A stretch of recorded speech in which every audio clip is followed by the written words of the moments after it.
Madhava Kunja Vihari Yayo Radha Madhava Kunja Vihari Gopiyanna Ballava Girivaradari Gopiyanna Ballava Girivaradari Yasodanandana Brajayanna Ranjana Yasodanandana Brajayanna Ranjana Yamuna Tiram Banachari Yamuna Tiram Banachari Yayo Radha Madhava Kunja Vihari Yayo Prabhupadan Yayo Prabhupadan Yayo Prabhupadan Yayo Prabhupadan Jaya Guru Devan Jaya Guru Devan Jaya Guru Devan Jaya Guru Devan Nittai Gaura Hari Bol Hari Bol Hari Bol Nittai Gaura Hari Bol Hari Bol Hari Bol Hari Bol Hari Bol Hari Bol Hari Bol Hari Bol Hari Bol Jai Sri Sri Radha Madam Bihari ki Sitaram Lakshman Hanuman ki Shishi Gornitai ki Shila Prabhupada ki Gaura Premanandi. Hare Krishna, muy buenas tardes. Gracias por estar sintonizados con nuestras clases del Srimad Bhagavatam. Yo soy su servidor de siempre, Karuna Krishna Das, transmitiendo desde ISKCON Chosika Mandir. Entonces vamos a continuar con nuestra lectura de los versos del Srimad Bhagavatam. Narayana Namaskritya Narachaivan Narotamam Devin Sarasvatim Vyasam Tato Jayan Udirayet Om Namo Bhagavate Vasudevaya Om Namo Bhagavate Vasudevaya Om Namo Bhagavate Vasudevaya.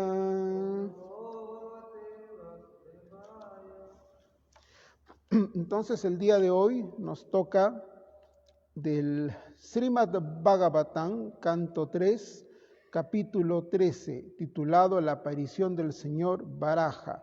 Hoy día nos toca el texto número 41. Voy a leer el sánscrito. Trayimayam rupam idam chasaukaram bu mandalenata dataritenate chakasti sringoda ganena buyasa kula chalendrasya yataiba vibrama. Palabra por palabra. Trayimayam, los Vedas personificados. Rupam, forma.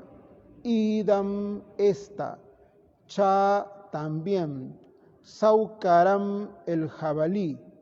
Bhumandalena, por el planeta Tierra. Ata, ahora. Data, con el colmillo. Dritena, sostenido por. Te, tú. Chakasti, estar radiante. Shringa Uda, sostenida por los picos. Ganena, por las nubes. Buyasa, más glorificado. Kula Achala Indrasya, de las grandes montañas. Yata, tanto como. Eva, ciertamente. Vibrama, adorno. Traducción. Oh Señor, así como los picos de las grandes montañas se embellecen cuando las nubes los adornan, asimismo se ha embellecido tu cuerpo trascendental por tu acción de haber levantado a la tierra con el borde de tus colmillos. Significado por su divina gracia hace Bhaktivedanta Swami Maharaj Srila Prabhupada. La palabra Vibramaha es significativa. Vibramaha significa ilusión, así como también belleza. Cuando una nube descansa sobre la cima de una gran montaña, parece que la montaña la sostuviera y al mismo tiempo se ve muy hermosa. De modo similar, el Señor no necesita sostener la tierra con sus colmillos, pero cuando lo hace, el mundo se embellece, tal como el Señor se pone más hermoso por causa de sus devotos puros que están en la tierra. Aunque el Señor es la personificación trascendental de los himnos védicos, se ha puesto más hermoso debido a su aspecto de que sostiene la tierra. Voy a repetir de nuevo el verso. Oh Señor, así como los picos de las grandes montañas se embellecen cuando las nubes los adornan, asimismo se ha embellecido tu cuerpo trascendental por tu acción de haber levantado a la tierra con el borde de tus colmillos. Hemos leído del Srimad Bhagavatam, canto 3, capítulo 13, titulado La aparición del Señor Varaha. Bueno, entonces continuando con la clase. Entonces, tal como hemos leído aquí, se dice que aunque el Señor Varaha no tenía necesidad de levantar al planeta Tierra que estaba sumergido en el océano Garbhodaka, el Señor no tenía la necesidad de levantarlo con sus colmillos. Podía levantar a la Tierra haciendo uso de su energía impersonal. Sin embargo, lo que hemos leído aquí es que al realizar ese acto de levantar con sus colmillos al planeta Tierra desde el fondo del océano, por el contacto de la Tierra con el trascendental Señor, la Tierra lució muchísimo más hermosa. De la misma forma en que se dice en este verso, el Señor también luce más hermoso en compañía de sus devotos, ¿no? Entonces, el día de hoy queremos hablar del concepto de la belleza absoluta como principio de meditación en Dios, ¿no? Entonces, en una parte del Srimad Bhagavatam, Srila Prabhupada dice que los Vedas consideran que de entre los objetos materiales hay dos cosas que son las más hermosas, ¿no? Según los parámetros védicos, hay dos cosas, dentro de toda la energía material, estamos hablando de lo material, ¿no? Lo materialmente hablando más hermoso según los Vedas uno es la flor del loto azul. Parece que es una flor de loto un poco rara, ¿no? Dice que es la más hermosa que existe. Y Srila Prabhupada dice que es una de las cosas más bellas que hay en la tierra, ¿no? Y el otro es la luna llena, en una noche oscura, ¿no? Materialmente hablando, los Vedas dicen que ese es lo más bello que hay en términos materiales. Sin embargo, dice Srila Prabhupada, esas dos cosas son derrotadas completamente por la belleza trascendental de Krishna, porque Krishna, por definición teológica, es Bhagavan, ¿no? Entonces, ustedes recuerdan la definición de Bhagavan, ¿no? Que es aquel que a plenitud posee toda la fuerza, toda la fama, toda la riqueza, todo el conocimiento, toda la renunciación y toda la belleza, ¿no? Entonces, Krishna es el origen de la cual emana toda la belleza que existe en toda la creación, ¿no? En todo el universo. Entonces, debido a que Krishna es el origen de la cual emana toda la belleza que hay en toda la creación, a todos los seres humanos nos subyuga la belleza, a todos, de Dios, ¿no?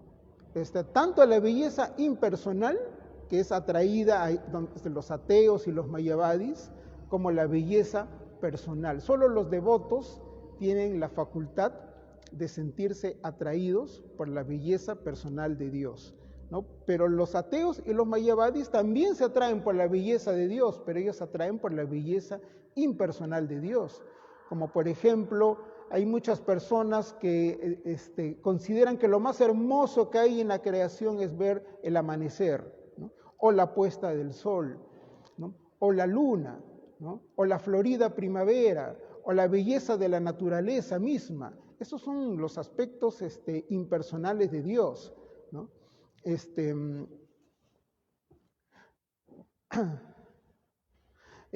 pero únicamente los devotos han purificado su conciencia a tal punto que ellos se atraen por Dios en sus características personales. Por ejemplo, en el libro Las enseñanzas de la reina Kunti hay un capítulo que se titula Belleza en presencia de Dios, en donde ahí empieza ese capítulo donde la reina Kunti glorifica al planeta Tierra por haber sostenido los pies de Krishna durante el tiempo en que Krishna estuvo presente en la Tierra. ¿No? Que ustedes recuerdan, Krishna en la planta de sus pies tiene los emblemas, los signos de su divinidad, ¿no? Que son la caracola, el paraguas, bueno, hay diversos signos, ¿no? El chakra, la flor de loto, etc. Entonces, en el capítulo Belleza en presencia de Krishna, lo primero que hace la reina Kunti es glorificar lo afortunada que fue la tierra por haber sostenido durante un cierto número de años las plantas de los pies del loto de Krishna, ¿no? Entonces y por haber sostenido las plantas de los pies del loto de Krishna durante un tiempo, la tierra lució embellecida. Luego la reina Kunti se lamenta por la partida del Señor Krishna. Dice, no, la tierra ahora lamenta que tú ya no estés más presente junto con ella, porque tú la embellecías al contacto de tus divinos pies de loto, en contacto con ella, ¿no? Entonces, en esa parte, Srila Prabhupada menciona un famoso verso de Chanakya Pandit. Chanakya Pandit, el gran brahmana moralista. Hay un verso de Chanakya Pandit que Srila Prabhupada lo encuentra también muy poético, muy hermoso, y Srila Prabhupada dice que Chanakya Pandit dijo, o sea, Srila Prabhupada dice que Chanakya Pandit dijo que todo lo que existe en el mundo se vuelve bello si encuentra su opuesto.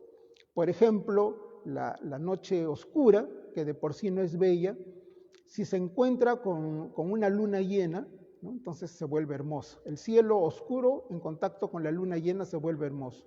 De la misma forma, dice Chanakya, un gobierno, aunque el gobierno de por sí es como un concepto abstracto, pero en combinación con un buen rey o un buen presidente, un buen líder, también se ve como un reino hermoso, ¿no? Un gobierno hermoso. De la misma forma, dice Chanakya, una mujer, por muy bella que sea, pero si tiene un buen esposo, va a lucir más hermosa, ¿no? Y de la misma forma, un hombre, por muy feo que sea, si es un erudito, también se va a convertir en hermoso, ¿no? Esos son versos de Chanakya Pandit.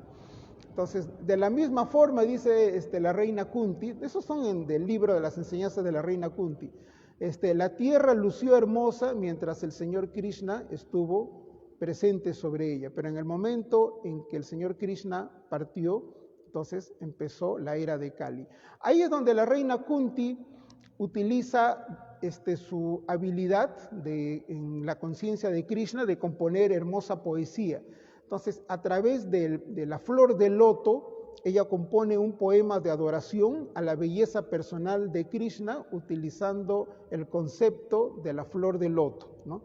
Donde glorifica la forma de Krishna comparando a la flor de loto en diferentes partes de su cuerpo, ¿no? Así la reina Kunti dice, el ombligo del Señor Krishna tiene una hendidura que es como una flor de loto, ¿no? Los ojos del Señor Krishna tienen la forma también de flores de loto. En las plantas de sus pies están las huellas de loto, ¿no? Y él siempre está utilizando una guirnalda de loto. Entonces la reina Kunti en este caso había desarrollado una conciencia de Krishna tan aguda que con una sola palabra, en este caso loto, ella podía recordar y asociarla inmediatamente con Dios, ¿no? Entonces, bueno, entonces, regresando al concepto de la belleza de Dios, hoy día queremos glorificar al principio de la belleza pura y que es el atributo personal de Dios. En el Néctar de la Devoción se menciona hay un capítulo donde habla de las cualidades de Krishna. Cuando se habla de las cualidades de Krishna y se menciona la cualidad número 64 de Krishna, es la belleza exquisita de Krishna. Y ahí encontramos una conversación entre Sri Uddhava y Sri Vidura, en donde Sri Uddhava, cuando habla de la belleza de Krishna, Uddhava dice que la belleza de Krishna es tan subyugadora, ¿no? Y es tan potente porque viene de Dios, que la belleza de Krishna atrae a todas las entidades vivientes que existen en la creación. Y Uddhava le dice a Vidura, y Krishna es tan incomparablemente hermoso, bello y atractivo, que cuando Krishna se pone un adorno, en lugar de que el adorno embellezca a Krishna, el adorno más bien es embellecido por Dios, ¿no? Entonces, generalmente cuando una persona se pone un adorno, uno lo hace con el propósito de lucir más atractivo, ¿no? Pero en el caso de Krishna eso es como perder el tiempo, porque Krishna de por sí es tan atractivo que cuando Krishna se pone un adorno como un collar o algo así, es el adorno el que se embellece para entrar en contacto con Dios, ¿no? Eso dice Uddhava a Vidura. Entonces, ahora, el tema de la belleza de Krishna a veces ha suscitado algunos malos entendidos entre los devotos, ¿no? Porque debido a que los devotos, cuando hablan de que uno debe desarrollar atracción por la belleza de Dios, ¿no? Debido a que cuando un devoto piensa en el tema de la belleza y de sentirse atraído por la belleza uno tiene que hacer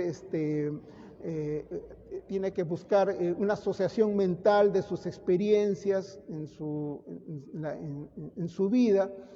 Entonces, muchas veces los devotos, cuando piensan en el concepto de la belleza y en cómo uno debe sentirse atraído por la belleza de Dios, a veces uno piensa en sus recuerdos de la vida material, en sus experiencias que uno ha tenido, ¿no?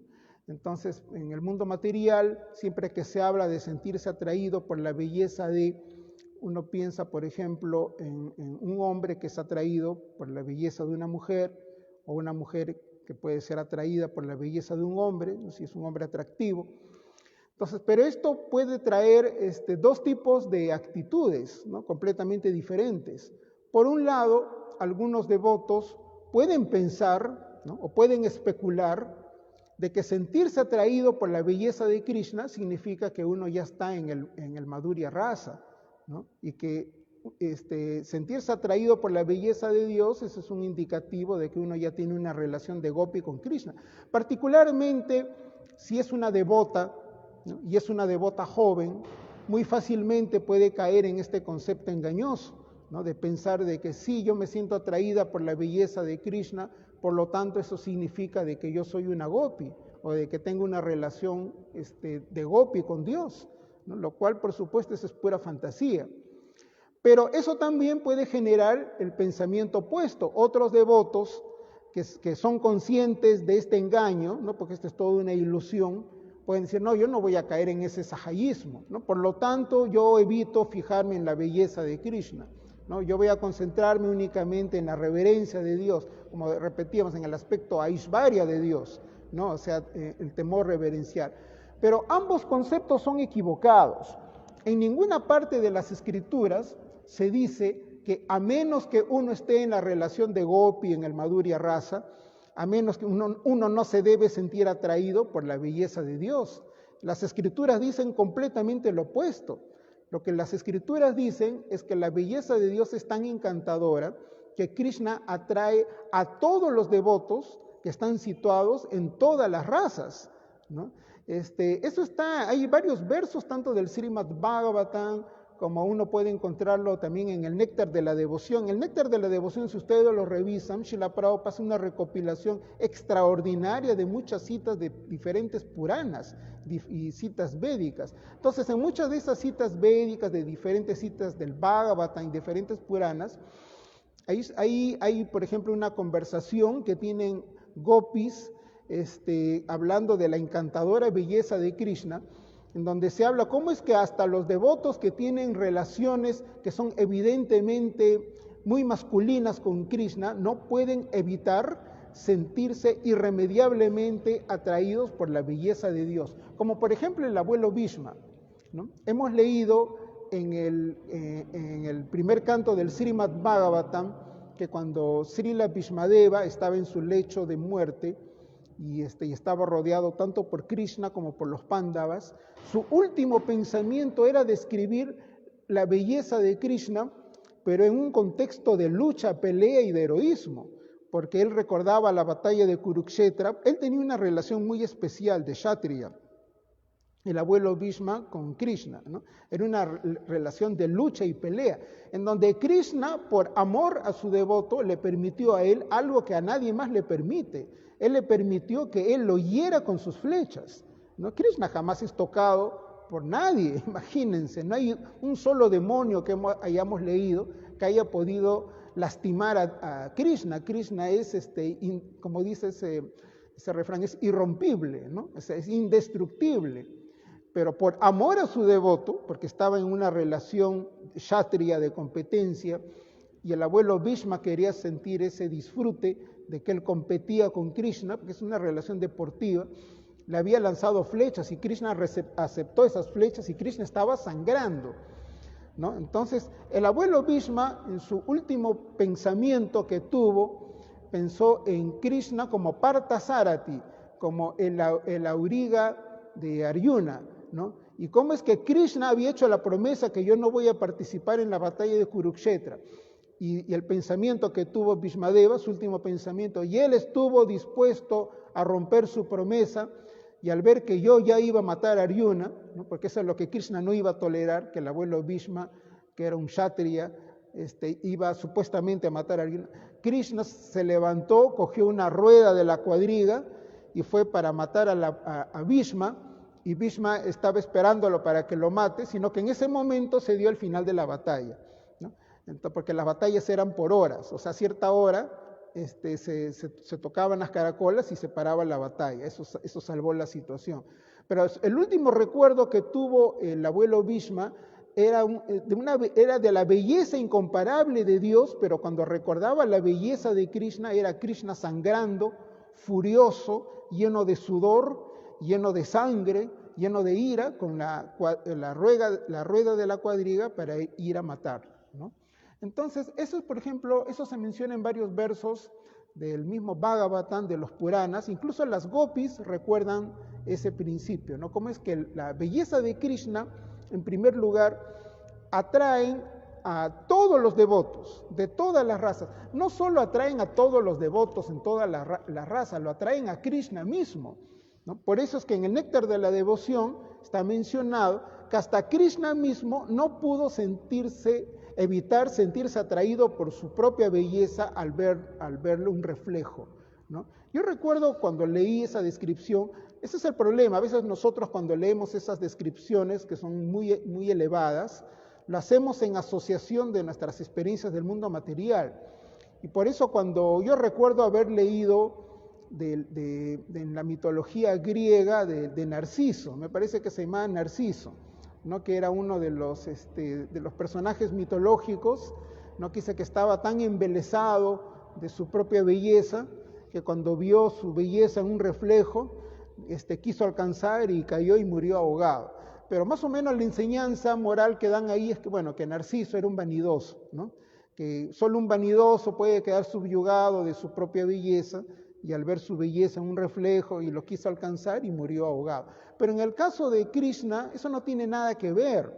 Es un principio espiritual que debido a que toda la belleza que existe en el universo emana de él mismo queda subyugado ante su propia belleza, es irresistible, él mismo no lo puede evitar, ¿no? Por eso cuando Krishna observó su belleza en el reflejo de su piso enjollado, se quedó ahí subyugado y dice, pero ¿quién es esa personalidad tan bella?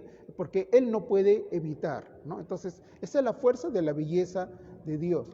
Bueno, y ya que estamos mencionando al néctar de la devoción, porque muchos de estos temas se explican en el néctar de la devoción, que ya explicamos que es un resumen del Bhakti Rasamrita Sindhu. Cuando se habla de la ciencia para desarrollar el amor por Dios y en cómo ir canalizando nuestra atracción por Dios, en este caso a través de la belleza de Krishna, hay técnicas que podemos aprender para ir incrementando nuestro apego por Krishna, para ir incrementando en este caso nuestra atracción por la belleza de Dios. Por ejemplo, hay un capítulo del Néctar de la Devoción que se titula Estímulos para el amor extático, ¿no? Entonces, lo que dice ese libro es que cuando uno piensa en Krishna, y uno piensa en Krishna con el propósito de incrementar su apego por Krishna, uno no debe pensar en Krishna de una manera difusa o de una manera abstracta, confusa. Uno tiene que meditar en Krishna de una forma muy concreta. Y ahí se menciona en aspectos concretos mediante los cuales uno puede meditar en Dios. Dice, uno debe meditar, por ejemplo, en la guirnalda de Krishna, la famosa Vaijayanti. Uno puede meditar en las campanitas tobilleras de Krishna, uno puede meditar en la sonrisa de Krishna, en los ojos de Krishna, en aspectos muy concretos y específicos. Y ahí se explica por qué. Por ejemplo, las edades por las que atraviesa Krishna en sus pasatiempos, en el Krishna Lila, en Vrindavan, reciben nombres, ¿no? Por ejemplo, se dice que la edad de Krishna, desde que apareció en Vrindavan hasta los 5 años más o menos, esa es la edad Kumara, ¿no? Entonces, la edad de Krishna, desde los 6 hasta los 10 años más o menos, eso se conoce como la edad Pauganda. La edad de Krishna, desde los 11 hasta los 15, por ahí, cerca de los 16, esa es la famosa edad Kishore. Y a partir de los 16 es la edad Yauvana, ¿no? Entonces, en cada una de esas edades, Krishna se relaciona preferentemente con cierto tipo de devotos que están en cierto tipo de relación con él. Por ejemplo, en la primera edad, en la edad Kumara, cuando es un chiquito, ¿no? Sobre todo ahí da preferencia a la relación Vatsalya, que es con Madre Yasoda, ¿no? Porque es el Krishna bebé, ¿no? Pero el Krishna en la edad Pauganda, desde los 6 hasta los 10 años, ahí da preferencia a su relación Sakya con sus otros amiguitos, ¿no? Mientras que la relación de Krishna desde los 11 hasta los 15 o 16 años, en la edad Kishore, sobre todo él da la preferencia a la relación que tenía con las gopis. Pero lo que dice el néctar de la devoción es que Krishna, esos devotos cuando meditaban en Krishna, meditaban de una manera muy objetiva con respecto a artículos o aspectos muy específicos de Dios. Por ejemplo, Madre Yasoda, en su relación que tenía en el Vatsalya Rasa, en la edad Kumara, ella meditaba en las campanitas tobilleras de Krishna, ¿no? Se dice que cuando Madre Yasoda hacía sus servicios así hogareños y ella escuchaba al Krishna bebé que movía sus piececitos y se escuchaba las campanitas tobilleras que hacían ruido, ¿no? Entonces el corazón de la Madre Yasoda se derretía de amor por Dios, porque inmediatamente podía imaginar al pequeño Krishna, ¿no?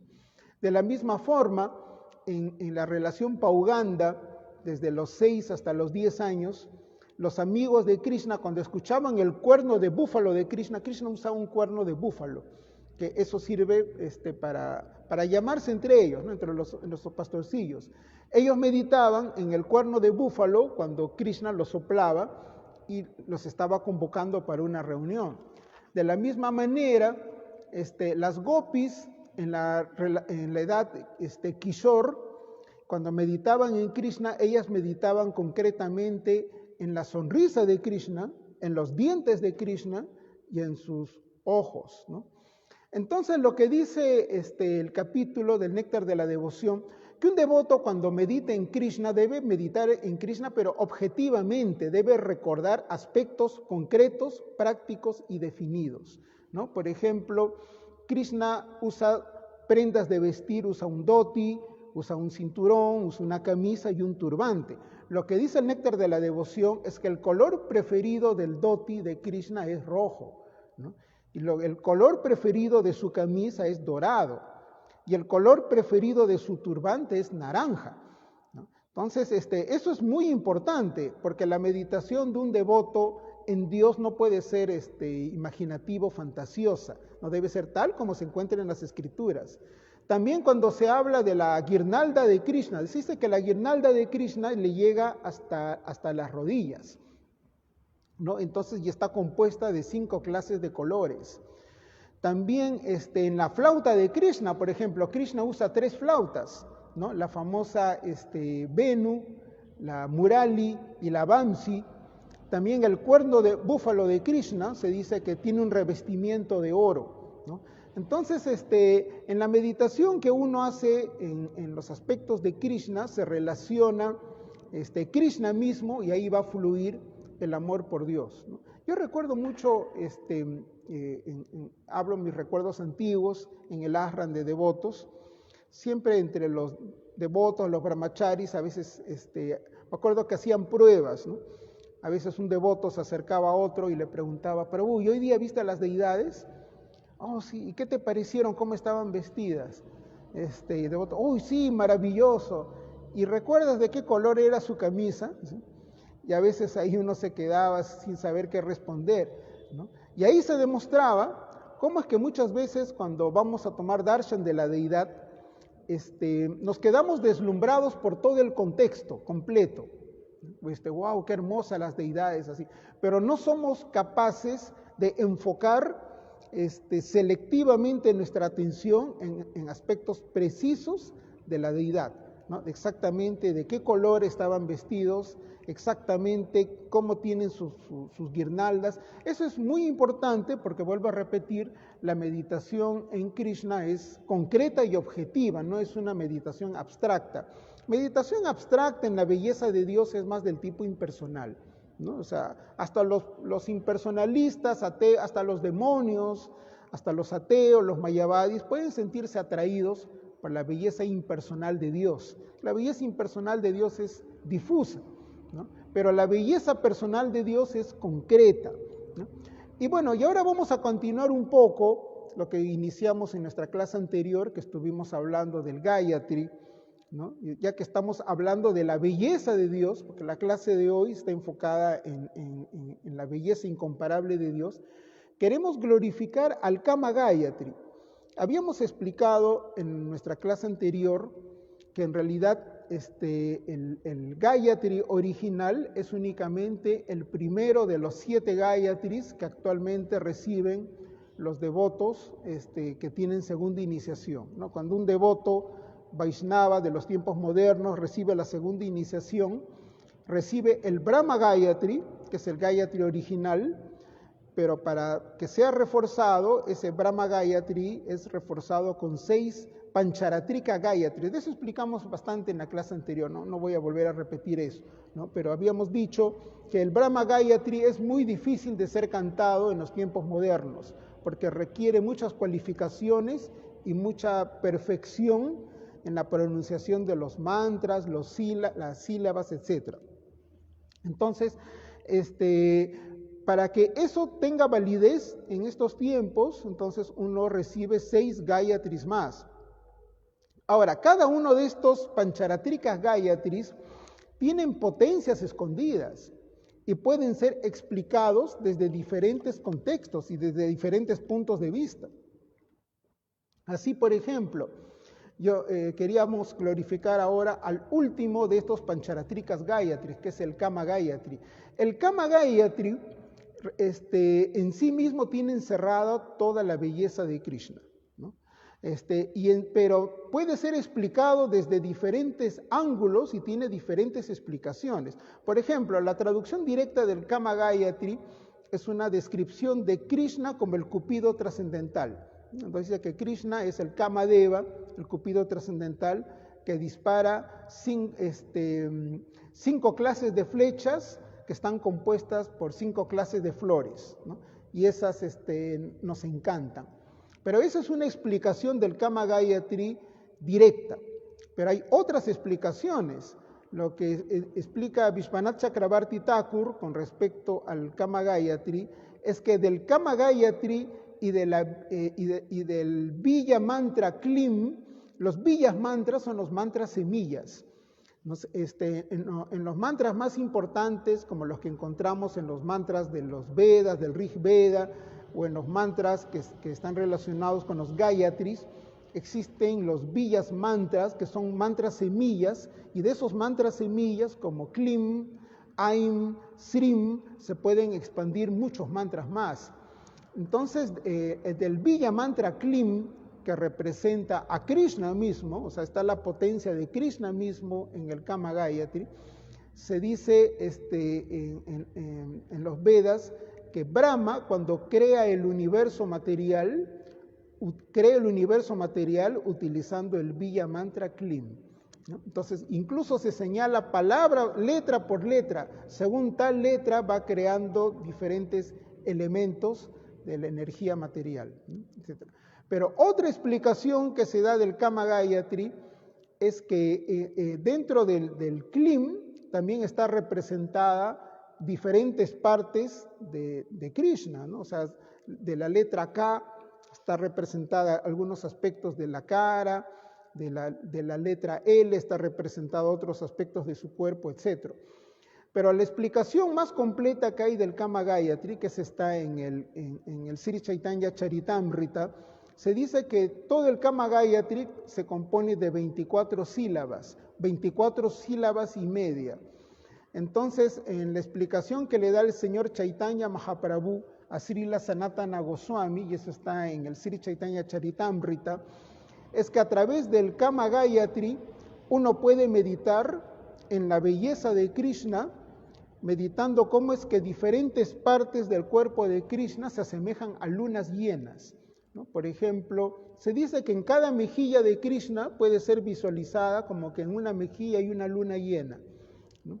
Después, en su frente hay una media luna, y en la parte donde se pone el tilak hay otra luna llena. Luego, en las 10 uñas de las manos son como 10 lunas llenas, y en las 10 uñas de sus pies hay otras 10 lunas llenas. En total son 24 lunas llenas. Entonces, la meditación más avanzada que tuvo el señor Chaitanya Mahaprabhu en las conversaciones con Srila Sanatana Goswami era describir la belleza de Dios a través de la meditación en las lunas llenas. Por eso, cuando empezamos la clase, mencionamos que los Vedas consideran a la luna llena como uno de los objetos más hermosos que existen en la creación material, ¿no? Entonces, y eso se explica porque es que en el Kama Gayatri la meditación en Dios es a través de las lunas llenas. Entonces, el señor Chaitanya Mahaprabhu le explicaba eso a Sanatana Goswami, ¿no? Que si uno medita en Krishna como diferentes partes de su cuerpo están asociados con lunas llenas, uno puede alcanzar los éxtasis más elevados dentro del servicio devocional. Por ejemplo, esto ya es un tema mucho más profundo y mucho más complejo, que tiene que ver con el gran poder de concentración que alcanza un devoto. Se dice que un devoto debe tener un poder de concentración tan elevado que cuando ve un objeto dentro de la naturaleza material, como por ejemplo observar la luna llena en medio del sol negro, u observar la inmensidad del océano cuando uno está en la orilla del mar, entonces uno tiene que tener esa habilidad de poder trasladar esa visualización de ese objeto de la naturaleza y llevarlo a Krishna. Eso es lo que se conoce como conciencia de Krishna, ¿no? Y eso solo lo puede desarrollar un devoto que tiene un grado de conciencia de Dios muy avanzado, que cualquier cosa que uno observe en la naturaleza lo va a asociar con Krishna y lo va a asociar con algunas de las partes de su cuerpo trascendental, ¿no? Pero para eso, por supuesto, uno tiene que tener visualizada en su mente, en su imaginación, cómo es Krishna exactamente, ¿no? O sea, cómo es la sonrisa de Krishna, cómo arquea el cuerpo Krishna, por ejemplo. Hay una forma como Krishna arquea el cuerpo, ¿no? Cómo sostiene ¿cómo se llama? La flauta, qué tipo de gemas usa. Un devoto tiene que tener visualizado todos esos aspectos corporales de Dios, de tal forma que si el devoto entra en contacto con un objeto de la naturaleza, llámese la luna, llámese el océano, llámese la vegetación, uno puede relacionar inmediatamente todo eso con Dios mismo, ¿no? Eso es, por ejemplo, ese es un gran avance dentro de la conciencia de Krishna. Claro, hacer eso no es tan fácil, ni es tan rápido, ni es tan directo, es todo un entrenamiento, ¿no? Eso es lo que se conoce como el control de la mente y los sentidos. En primer lugar, uno tiene que evitar perder el tiempo en prayalpa o en conversaciones. O sea, la mente tiene que estar firme en la modalidad de la bondad. Estando firme en la modalidad de la bondad, se puede desarrollar concentración.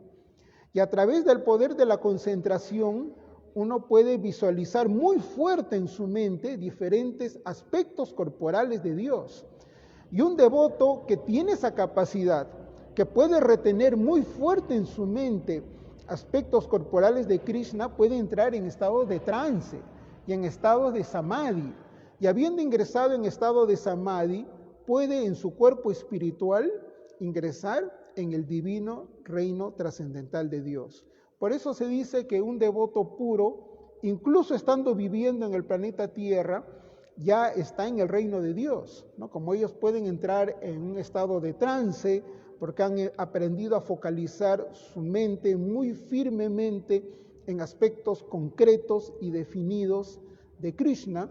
Entonces ellos pueden entrar en estados de trance, de samadhi. Hay una descripción muy precisa y técnica de todo eso que se puede encontrar en el Néctar de la Devoción. El Néctar de la Devoción es un libro muy importante que debe ser leído por todos los devotos, ¿no? Dentro de la literatura que nos dejó Srila Prabhupada, el Néctar de la Devoción, que es una traducción del Bhakti Rasamrita Sindhu, es una compilación y un poquito es una síntesis del Bhakti Rasamrita Sindhu, pero hay aspectos muy íntimos de cómo desarrollar un grado de conciencia de Krishna muy elevado, leyendo el Néctar de la Devoción. Por eso es muy importante que los devotos lean el Néctar de la Devoción, ¿no? Entonces, bueno, y regresando a lo que estábamos hablando del Kama Gayatri y la potencia del que tiene el Kama Gayatri para representar los aspectos íntimos y personales de Dios. Por eso, antes de cantar el Kama Gayatri, uno debe cantar el Guru Gayatri, ¿no? El Guru Gayatri y el mantra del Guru, o sea, el segundo mantra que está en el Gayatri mantra, o sea, dentro de los 7 mantras que uno recibe, ¿no? Ya dijimos que el primero es el Brahma Gayatri, que es el antiguo mantra Gayatri védico, pero que en Kali Yuga ya no se puede cantar únicamente ese mantra. El segundo y el tercero son 2 mantras dedicados al maestro espiritual. Entonces, es importante que uno medite y glorifique al maestro espiritual, porque es a través de la misericordia y la bendición del maestro espiritual que nosotros podremos ir entendiendo estos temas, ¿no? Por ejemplo, se dice que entre el Chaitya Guru, el Diksha Guru y el Shiksha Guru prácticamente no hay diferencia. Chaitya Guru es el Guru interno, ¿no? O sea que es Paramatma, que es quien realmente nos quiere llevar de vuelta a casa, de vuelta a Dios, pero debido a que Paramatma no es fácilmente entendido por nosotros, porque nuestra mente está muy absorta en la complacencia de los sentidos, entonces Paramatma se hace visible a través del maestro Diksha, que nos da la iniciación, y a través del maestro Shiksha, que nos da la instrucción. Entonces uno debe aprender a ver la unidad tanto en el maestro Diksha, con el maestro Shiksha y el Chaitya Guru. Solo así se puede entender que Krishna, que el principio del Guru Tattva, o sea, el maestro espiritual, es el que nos va a llevar, en primer lugar, nos va a llevar hasta las puertas de la liberación, nos va a dar el Divyayana, el conocimiento espiritual que nos va a ayudar a entender cuál es la diferencia que hay entre el alma y el cuerpo, el espíritu y la materia.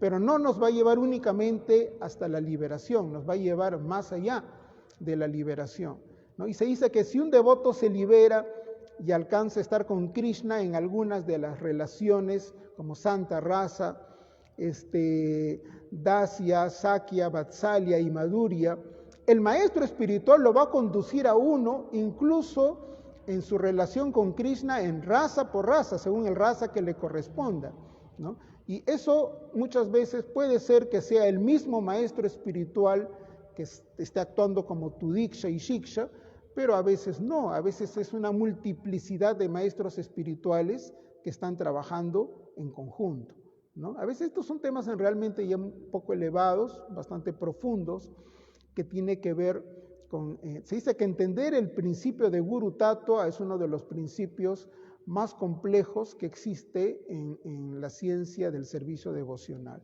Bueno, entonces ahora nos hemos querido enfocar, porque en el principio de la belleza de Dios y en cómo sentirnos atraídos por la belleza personal de Krishna, ¿no? Y que no debemos limitarnos pues a meditar en los aspectos impersonales de la belleza de Dios, ¿no? Que por supuesto eso está bien para una persona que es muy neófita, ¿no? Para alguien que no tiene mucha fe todavía en Dios, que se acostumbre a ver la belleza de la creación de Dios, o que glorifique a Dios en la belleza del sol al amanecer o del sol al atardecer, o que glorifique a Dios de esa manera, está muy bien para ellos, ¿no? Pero un devoto ya debe tener esa capacidad de poder concentrar su mente, ¿no? Para poder concentrar la mente uno tiene que llevar una vida regulada, ¿no? Por eso cuando se habla de llevar principios de regulaciones, que es el sadhana bhakti, que empieza por levantarse temprano todos los días, ¿no? O sea, levantarse temprano todos los días y bañarse con agua fría todos los días, tiene una explicación científica y una explicación técnica. Eso es para poder, en primer lugar, liberarse de toda la contaminación que proviene del sueño, en primer lugar, ¿no? Pero sobre todo para disciplinar el cuerpo y la mente, ¿no? O sea, las regulaciones. Por eso decía Srila Prabhupada que el simple hecho de seguir bien los 4 principios regulativos, cantar bien las 16 rondas todos los días, estar enfocado en un servicio devocional regulado, eso nos va a ayudar a tener control sobre el cuerpo y sobre la mente. Y solo de esa manera vamos a aprender a enfocar nuestra conciencia y nuestra atención en aspectos que más elevados del servicio devocional, ¿no? Como vamos a poder enfocar nuestra mente y nuestra conciencia en los pies del loto de Krishna, en la sonrisa de Krishna, en los ojos de Krishna, ¿no? En su flauta, en sus dulces pasatiempos, etc. Cuando leemos, por ejemplo, el Krishna Book, que es una síntesis del 10º canto del Srimad Bhagavatam, o leemos el Néctar de la Devoción, y escuchamos las conversaciones, leemos las conversaciones que tienen las gopis entre ellas, nos quedamos asombrados de la profunda filosofía que salen de esas conversaciones. Las gopis, y está en el Néctar de la Devoción descrito, que tanto las gopis que estuvieron con Krishna en Vrindavan, como las reinas de Dwarka que estuvieron con Krishna en Dwarka, en sus vidas pasadas fueron grandes sabios, ¿no? Fueron grandes sabios que practicaron muchísimas austeridades y penitencias, y en virtud de esas austeridades y penitencias obtuvieron esa bendición.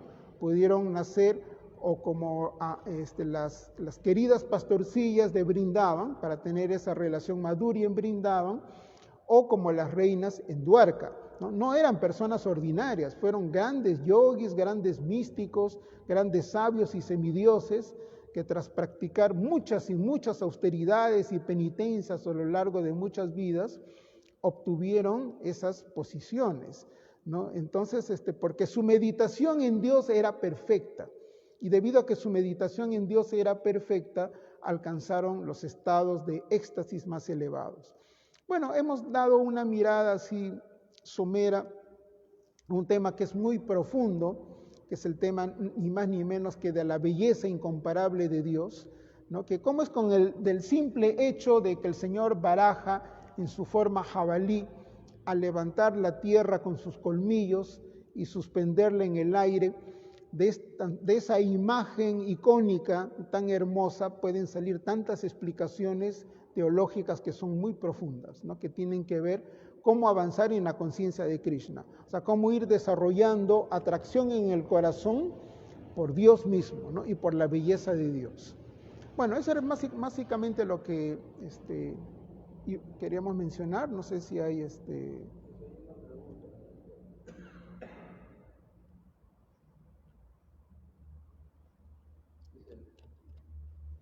¿Qué significa cuando los devotos nos indican en los libros tales como Chaitanya Charitamrita, etcétera, que está bien para una persona que es muy neófita, no para alguien que no tiene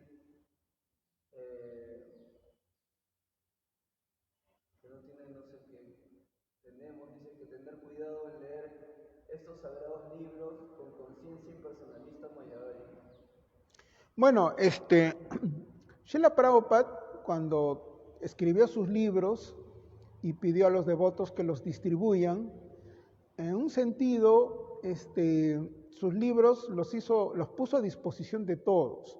Pero es verdad que quizás el Sri Chaitanya Charitamrita, si bien es cierto que no está restringida su venta únicamente a devotos, pero se debe tener algún criterio más o menos básico sobre a quién se puede distribuir, ¿no? O sea, yo sé que, por ejemplo, yo no recuerdo aquí que hayamos hecho en las maratones se hayan distribuido Sri Chaitanya Charitamritas, porque parece que han llegado siempre muy poca cantidad. Y generalmente cuando han llegado Sri Chaitanya Charitamrita han sido ediciones tan limitadas, no sé por qué, que casi todo eso se ha distribuido siempre solo entre los devotos, ¿no? Entonces lo que Srila Prabhupada quería es que se distribuya sobre todo el Bhagavad Gita ampliamente a todo el mundo, ¿no? En cuanto al Bhagavad Gita uno no debe discriminar. Quizás donde se distribuyen aspectos que son un poquito más, por ejemplo el Krishna Book. El Krishna Book en realidad es una síntesis del 10º canto. Srila Prabhupada escribió el Krishna Book me parece que fue en 1969 por ahí, porque me parece que fue entre el 70 por ahí, 69 y 70, porque si uno lee al inicio, él le hace un agradecimiento a George Harrison, porque George Harrison financió la impresión del Krishna Book, de los pasatiempos de Krishna. Lo que pasa es que Srila Prabhupada previó que no le iba a alcanzar el tiempo para escribir todo el Srimad Bhagavatam, y de hecho él llegó únicamente hasta a traducir hasta la primera parte del 10º canto, ¿no? No recuerdo hasta qué capítulo, pero es como que no sé si la mitad o la tercera parte o la cuarta parte del 10º canto llegó a traducir. Entonces, pero como él preveía eso, que no le iba a alcanzar el tiempo, entonces él, con su talento magistral que tenía Srila Prabhupada, en ese libro Krishna Book hizo una síntesis del 10º canto del Srimad Bhagavatam, pero lo hizo con tal habilidad, ¿no? Porque es leer un acharya, que ese libro podía ser leído casi por cualquier persona que fuese por lo menos respetuosa, ¿no? O sea, ese libro está tan magistralmente escrito que un devoto puro, al leerlo, va a encontrar aspectos muy elevados ahí. Y una persona muy neófita no va a entender los aspectos subliminales y elevados que están en el Krishna Book. No va a pensar que son historias bonitas. Yo recuerdo incluso que en algunas maratones de Sankirtan se distribuyó el Krishna Book, y los devotos, para distribuir el Krishna Book a personas nuevas, les decían, miren, historias de la India o algo así era el mantra, ¿no? Porque en general en la forma en que lo escribía Srila Prabhupada no había ese peligro, ¿no? Por eso nosotros debemos leer solo los libros que ha escrito Srila Prabhupada, porque los libros que ha escrito Srila Prabhupada tienen esa habilidad de la mano de Srila Prabhupada, ¿no? De que él ha sabido cubrir de una manera muy hábil aspectos muy íntimos, de tal forma que los neófitos ofensivos no lo van a entender, ¿no? Y los devotos puros, al leer esas partes, ellos sí lo van a captar. Eso solo lo pudo hacer Srila Prabhupada. Entonces no hay problema en cuanto a leer los libros de Srila Prabhupada. Ahora, si uno va a conseguir literatura de otros autores fuera de Srila Prabhupada, puede que sí hayan ese peligro, ¿no? Que uno se puede meter en temas más íntimos, por decir, de la... Él hizo como una repregunta que dice que corrige, que dice que hay que tener cuidado en leer las escrituras con la mentalidad impersonalista mayavadi. Sí, claro, pero hay dos tipos de impersonalistas. Hay un tipo de impersonalista que es una persona que está en camino hacia el personalismo, ¿no? O sea, que no es un ofensivo necesariamente, no es una persona que su concepción del absoluto y de la verdad absoluta es impersonal, ¿no? Pero no está en contra de Dios, sino que no ha llegado a entender que Dios puede tener una forma personal. Este tipo de personas, cuando llegan a la conciencia de Krishna, muy fácilmente se hacen Vaishnavas. Pero hay otro tipo que es ofensivo, deliberadamente ofensivo. Ellos aborrecen el concepto de que Dios pueda tener forma. No son muy ofensivos y son muy agresivos hacia la idea de Krishna, Vishnu y todo eso. Entonces, uno debe evitar, sobre todo, este tipo de personas. ¿No? Ahora, lo que sucede con nosotros, hablo de los occidentales, por haber nacido en Occidente, ya estamos sobresaturados de impersonalismo y mayavadismo y nihilismo. Eso dijo Srila Prabhupada. ¿No? Todos nosotros, los occidentales, los melekchas, tenemos ese problema. Provenimos de una cultura atea, mayavadi, impersonalista y nihilista.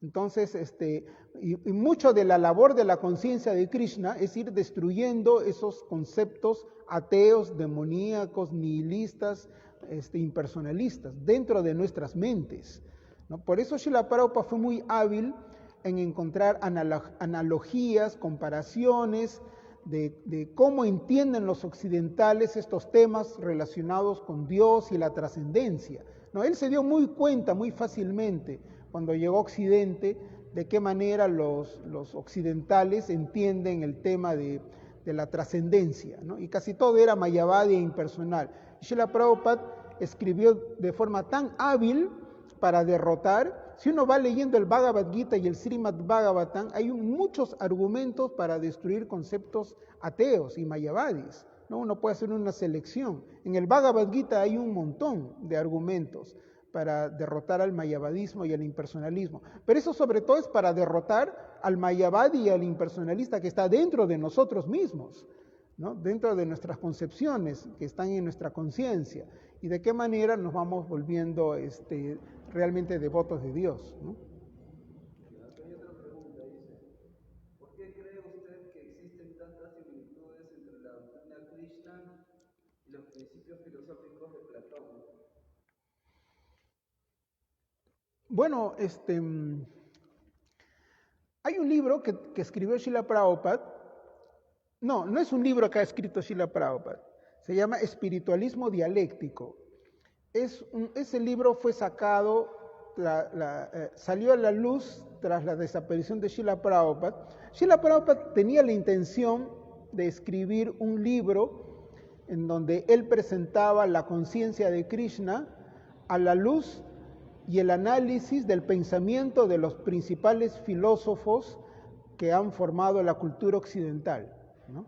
Él no tuvo tiempo de escribir ese libro, porque Srila Prabhupada tampoco era un académico occidental que dominase las teorías filosóficas de Occidente, ¿no? Srila Prabhupada tenía un conocimiento muy sólido de los Vedas, no solo del Gaudiya Vaishnavismo, sino también de otras filosofías védicas, como los 6 sistemas de filosofía védica. En eso sí él tenía gran erudición.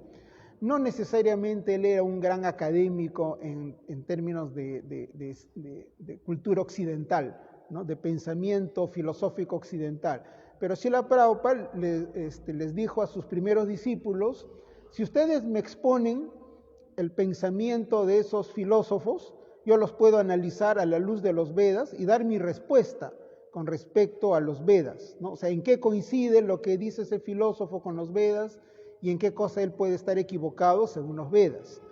Entonces, durante unos meses, 2 discípulos de él, ¿no? Su discípulo Syamasundara y su discípulo Hayagriva, siendo ambos jóvenes cultos en esa época. Hayagriva era profesor de lenguaje en una universidad, profesor de inglés. Es decir, no es que enseñaba inglés para aprender inglés, ¿no? Sino era dentro del mundo anglo, era profesor de lengua, ¿no? Era algo así como profesor de literatura en una universidad. Y Syamasundara era también, no recuerdo cuál es su grado, pero también tenía una formación universitaria. Entonces, durante unos meses, ambos devotos le hicieron una síntesis del pensamiento de los principales filósofos occidentales. Entonces, Srila Prabhupada, en base a la exposición que hicieron esos devotos, de un montón de filósofos, ¿no? Que está Sócrates, Platón, Aristóteles, los escolásticos de la Edad Media, los del Renacimiento, hasta los modernos, todos, es una larga, eso quedó registrado en conversaciones, ¿no? Posteriormente, cuando Srila Prabhupada abandonó el planeta Tierra, sacaron un libro que le pusieron el nombre Espiritualismo Dialéctico, ¿no? Que es la visión de la conciencia de Krishna con respecto a cada uno de estos filósofos. Pero ahí, cuando ya pasaron los años, y entre los devotos ya habían personas que sí eran filósofos, ¿no? O sea, que sí habían estudiado filosofía en la universidad y tenían una formación más académica. Ellos, cuando revisaron el libro, vieron que había un error en cuanto a la forma como estos dos devotos, que no eran filósofos de profesión, ¿no? Sino eran jóvenes cultos que había, universitarios, ¿no? Ya. Y ustedes saben, pues generalmente cuando uno es un universitario, uno lee pues a Descartes, a Sócrates, a Aristóteles, a Platón, incluso es parte de la currícula académica que uno tiene que llevar esos cursos, ¿no? Uno tiene que estudiar a Nietzsche, a Hegel, particularmente en Sudamérica y en Perú. Yo recuerdo mucho, en ciertas profesiones, no sé cómo es ahora, había que estudiar materialismo dialéctico. Y era una formación para ser una persona así orientada políticamente, ¿no? Entonces uno tenía que ser experto en Marx, en Engels, en Hegel, cosas así, ¿no? Bueno, entonces la mayoría de los universitarios, como parte de su formación académica, leen libros de filósofos. Algo así ocurrió con estos dos devotos, ¿no? Eran dos chicos cultos que se nutrieron en ese momento. Prabhupada les pidió para hacer eso. Ellos leían, hacían un resumen del pensamiento de esos filósofos y lo presentaban ante Srila Prabhupada. Pero ya posteriormente, devotos que sí eran filósofos de verdad, revisaron y dijeron, pero aquí no está muy bien expuesta en estas filosofías, ¿no?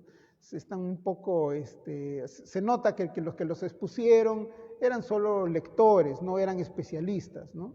En algunas partes habían algunos errores de conceptos y cosas así. Por eso ese libro fue retirado un poco de la circulación. Por eso es que no se promociona mucho ese libro. Porque lo que no se quiere es que hayan personas que digan, ustedes están tergiversando la filosofía occidental, se refiere, ¿no? Pero eso es lo único que ha quedado con lo que respecta a la visión que Srila Prabhupada quiso dar de cada uno de esos filósofos, ¿no?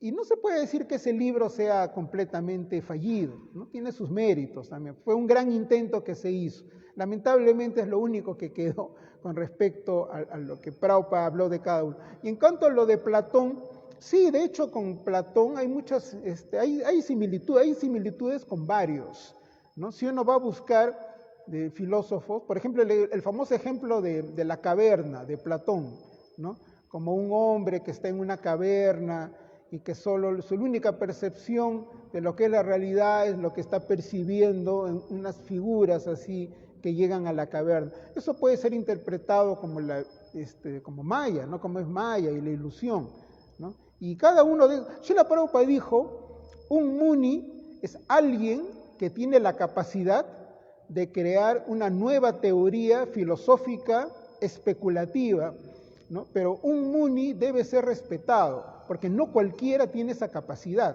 ¿no? Aunque muchos de estos filósofos son especuladores académicos, porque ellos la verdad han especulado, han fabricado mentalmente un concepto de la realidad, pero simplemente tener esa capacidad de fabricar un nuevo concepto de la realidad, eso no es ordinario, pocos lo pueden hacer, ¿no? En ese sentido, Srila Prabhupada dice, a un muni, que es alguien que tiene esa capacidad, un muni es un filósofo, ¿no? Alguien que tiene esa capacidad de crear una nueva teoría filosófica para entender la realidad del mundo, ¿ya? Un muni debe ser respetado, dice Srila Prabhupada, pero los munis tienen diferentes teorías, pero un stitadir muni, dice Srila Prabhupada, es alguien que fija su mente en la realidad védica, en la realidad consciente de Krishna. Su mente ya no especula, está siguiendo el concepto védico definido. Y sí, sin duda alguna, que si vamos a hacer esas comparaciones entre lo que dijo Srila Prabhupada y lo que dijo Platón, o lo que dijo, algunas cosas que dijeron ellos, no todo lo que ellos dijeron, ¿no? Dentro de algunas cosas que dijo Platón, ¿no? O lo que dijeron otros filósofos, vamos a encontrar similitudes. Bueno, y es muy bueno ir encontrando esas similitudes, ¿no? Eso nos puede ayudar a reforzar nuestra conciencia de Krishna también, entre lo que haya dicho San Agustín, Santo Tomás de Aquino, Descartes, Spinoza, ¿no? Tantos filósofos que son los que han contribuido al pensamiento occidental. Entonces, Srila Prabhupada quiso también que eso se hiciera, ¿no? Si él dio las bases, ¿no? Posteriormente son los devotos los que deben ya hacer esos trabajos, ¿no? Bueno, me parece muy interesante lo que él dice. Sí, sin duda alguna que hay similitudes, ¿no? Entre lo que puede haber dicho ese filósofo con lo que está en la conciencia de Krishna. Hay una pregunta que dice, ¿Mayavadi e impersonalista es lo mismo? Hay sutiles diferencias. Hay sutiles diferencias, ¿no? En un sentido se puede decir que sí es lo mismo, ¿no? Un Mayavadi y un impersonalista, pero cuando uno va a hacer un estudio más especializado, sí hay diferencias, ¿no? ¿En qué cosa es un Brahmavadi? ¿Qué es un Mayavadi? ¿No? ¿Qué es un impersonalista? Sería un tema más complejo de tratar. En un sentido general, por ahora podemos decir que sí es lo mismo. Sino, por ejemplo, un Mayavadi se enfoca más que nada que todo es maya, ilusión. Y eso están llevando más a un principio de negación. Mientras que un impersonalista es alguien como que está tratando de encontrar la raíz de todo, ¿no? Hay algunos también que han hecho una fusión entre el teísmo y el impersonalismo, ¿no? Y es una función que a veces tan fina, tan sutil, que es difícil diferenciar exactamente qué es lo que ellos están diciendo. Por eso nos gusta leer nosotros a Srila Prabhupada, ¿no? Cuando uno lee a Srila Prabhupada, ahí está bien claro qué cosa es el alma, qué cosa es el cuerpo, qué cosa es Dios, qué cosa es Maya. Cuando uno lee a Srila Prabhupada, todo está muy claro, todo está bien definido. El problema es que cuando uno lee a otros filósofos, no, eso no está tan bien definido, es muy confuso. Por ejemplo, la ontología es la rama de la filosofía que estudia el ser. Pero yo estoy seguro que si a un devoto le preguntan qué cosa es el ser, todos van a decir el alma, ¿no? Porque en la forma en que Srila Prabhupada nos ha explicado, está muy claro, el ser es el alma, y el alma es diferente al cuerpo. Pero si uno trata de averiguar qué cosa dicen de la ontología, los conceptos ontológicos del ser de estos filósofos, es muy complejo, es muy confuso y es muy enredado, ¿no? El ser es muchas cosas simultáneamente, ¿ya? Entonces, nosotros tenemos esa ventaja de la forma tan clara y precisa como Srila Prabhupada explicó todo.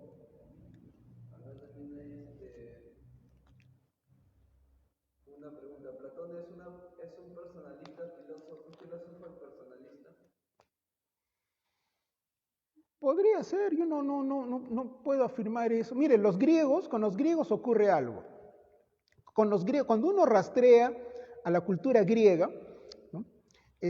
Todo llega más o menos hasta la época de Herodoto, o sea, más o menos hasta el año 500 antes de Cristo, ¿no? O sea, por ejemplo, esos grandes filósofos, Sócrates, Platón, Aristóteles, esos más o menos fueron del año 300 antes de Cristo. Aristóteles llegó a ser el gurú de Alejandro Magno, ¿no? El que le enseñó a Alejandro Magno, contratado especialmente para ser su preceptor. Y Aristóteles, discípulo de Platón, Platón, discípulo de Sócrates. Esos fueron del año 300 antes de Cristo. Entonces, cuando uno estudia así filosofía griega, dice, bueno, antes de Sócrates, los famosos presocráticos, ¿no? Tales de Mileto, Parménides, y de esos ya no se conoce mucho, ¿eh?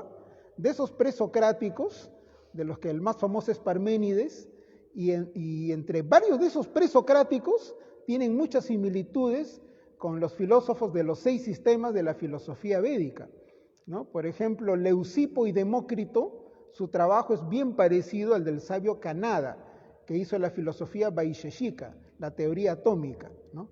Bueno, pero aquí viene el tema interesante. Los presocráticos ya son más o menos del 500 antes de Cristo, por ahí, ¿no?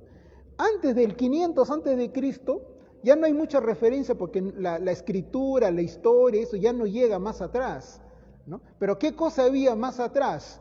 ¿no? Lo que Srila Prabhupada dijo, más atrás había un nexo entre la cultura griega y la cultura védica, ¿no? Y Srila Prabhupada eso lo explicó en clases que dio en Europa. Una vez estaba Srila Prabhupada dando una clase magistral en Europa, no recuerdo en qué país de Europa, y se puso a hablar de los arios, ¿no? Entonces se puso a hablar de la civilización aria, que es la civilización védica. Estamos hablando aquí del concepto ario correctamente entendido, no la especulación que trajeron en el siglo XX, ¿no? Ario se refiere a la cultura védica, que seguían los pueblos civilizados. Entonces Srila Prabhupada decía, se puso a hablar de Maharaj Pariksit como un ejemplo de un rey ario ideal, ¿no? Y como él no permitió que Kali Yuga se introduzca las desviaciones en la civilización védica, ¿no? Y luego dijo, y el hijo de Maharaj Pariksit, Maharaj Yanameyaya, ¿no?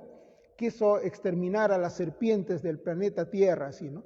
Luego, en cierto momento, miró a todo el público, ustedes que están aquí, jóvenes americanos y europeos, ustedes también son arios, dijo Srila Prabhupada, ¿no? Pero refiriéndose al correcto significado de la palabra ario, porque un bisnieto de Maharaj Yanameyaya, el hijo de Maharaj Pariksit, fue enviado a Grecia y Roma, ¿no? Y ese es el origen de la fundación de las culturas griega y romana, dijo Srila Prabhupada, ¿no? Eso está explicado en el Mahabharata, todo eso dijo Srila Prabhupada, ¿no? Ahora, el problema es que llegar a ese rastreo ya no es posible mediante la ciencia actual, porque solo llegamos hasta el 500 antes de Cristo, hasta los presocráticos y todo eso, pero que hay un nexo entre la cultura helenística griega y los Vedas, sí hay un nexo, ¿no? Y todo tiene un origen en la gran civilización aria védica, ¿no? Y Srila Prabhupada dijo que los melekchas y los yávanas antiguamente eran gotras de kshatriyas védicos, que los melekchas eran los griegos, los yávanas eran en la zona que actualmente es Turquía, con pueblos que ya no están. Cuando empezó la gran batalla de Kurukshetra, fueron llamados a pelear reyes de todo el planeta Tierra. Y cuando Srila Prabhupada menciona en el segundo canto del Bhagavatam, dijo, varios de estos reyes vinieron de Europa, ¿no? Se refería a la parte de Europa, más que nada a la parte de los Balcanes, a la parte de Grecia y Roma. Vinieron príncipes védicos que en esa época gobernaban el mundo. Pero de eso ya no hay mucho registro histórico, ¿no? Entonces no es raro darse cuenta que hay similitud entre el pensamiento de estos filósofos, tanto los socráticos como los presocráticos, con conceptos de la cultura védica, porque originalmente todo viene de un mismo origen, ¿no? Sino que en el transcurso de los siglos se ramificó, se distanció y se perdió. Bueno, entonces muchas gracias por su presencia en nuestra clase. Ya Srila Prabhupada ki Srimad Bhagavatam.